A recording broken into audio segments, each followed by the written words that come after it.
problema na social queda uma preocupação enorme. O reto não é grande, não somente para nós funcionários, jovens, adultos e família, mas também para colegas no feld social. Incertidumbre para organizações que nós sabemos por conta que o fundo estrutural está visto. O enfoque do landspaquete arriba a reforma do social stelsel financeiro, não arriba a reforma do social stelsel humano. E missa, que tem tempo aqui, que nós tudo dentro, tur carteira tem na reto não. Pero me está papiando que não de conosco gente não está sente como ser humano na país Aruba. A carteira não de assunto social está ganhando roupa atenção, pero o que mais me mester está ganhando urgência. Já março último me arriba a palavra, arriba fenômeno que tem ainda está ganhando atenção, esse aqui é suicídio. Foi o começamento de ano me atrasei atenção para essa aqui de carta de pergunta na nosso ministro de assunto social. Mas a realidade está que nós não temos vista e perigo que está viva de nossa comunidade.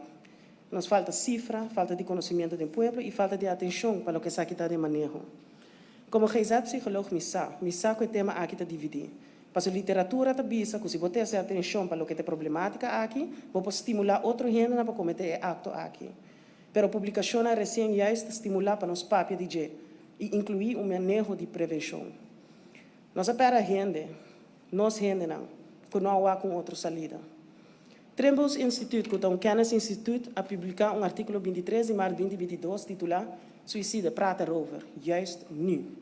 Hoewel het niet het eerste is waar je aan denkt, is de kans groot dat de coronacrisis leidt tot meer suïcidale gedachten en pogingen. Dat zien we namelijk tijdens elke crisis, of het nu de financiële crisis is van 2008 of de SARS-uitbraak in 2002.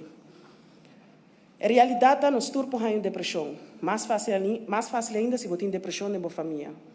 Síntoma de depressão é pensamento não suicidal. O que está sendo uma depressão, primordialmente, é estresse. E de estresse mais grande é o financeiro.